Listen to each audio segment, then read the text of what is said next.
नौटंकी में एक नाटक देखा था सुल्ताना डाकू, उसी सुल्ताना डाकू पे बनाया गया था।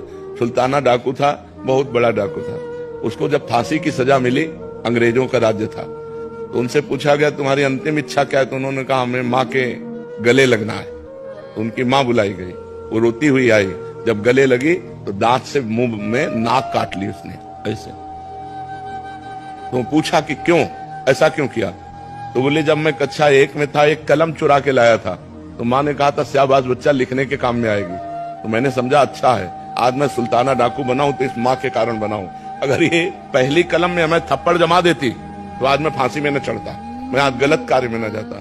तो बच्चे की जीवनी बनाने वाले माता पिता ही होते हैं। यदि प्रारंभ से बच्चे को पूजा में बैठाना, सतोगुणी बातें सिखाना, शास्त्र सुनाना। अच्छा, हम लोग संत क्यों बन गए? घर में भागवत होती, घर में रामायण होती, घर में संत जन आते, घर में जब देखो तो भगवत चर्चा हो रही, भोग लगा के भोजन पाना, एकदम भागवत। मोहल्ले में कहीं प्याज लहसुन नहीं आता, ऐसा पवित्र ब्राह्मणों का कुल, तो उससे संस्कार बने, अल्लाह भगवान के मार्ग में हम आ गए।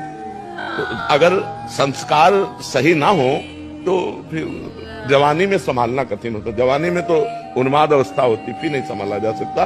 बाल्यावस्था से बच्चे को संभाला जाए तो वो महान बन जाएगा।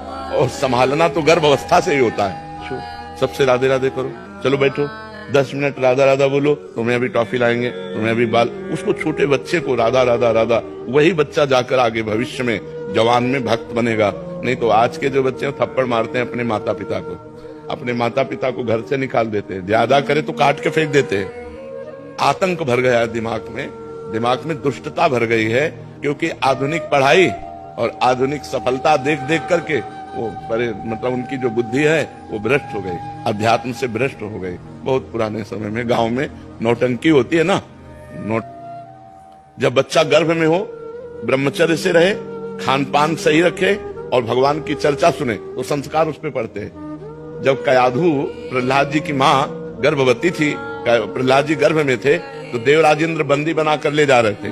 तो देवर्षि नारद जी रास्ते में मिले, उनका इनको कहाँ ले जा रहे हो?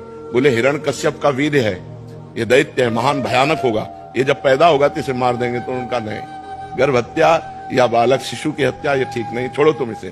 तो नारद जी की आज्ञा से उन्होंने नारद जी अपने आश्रम ले गए, और गर्भस्थ शिशु अंदर जब थे तभी से भगवान की चर्चा, नवधा भक्ति का वर्णन, भगवान का नाम कीर्तन अपने आश्रम में। तो देवर्षि नारद जी के प्रभाव से प्रहलाद जी पैदा हुए।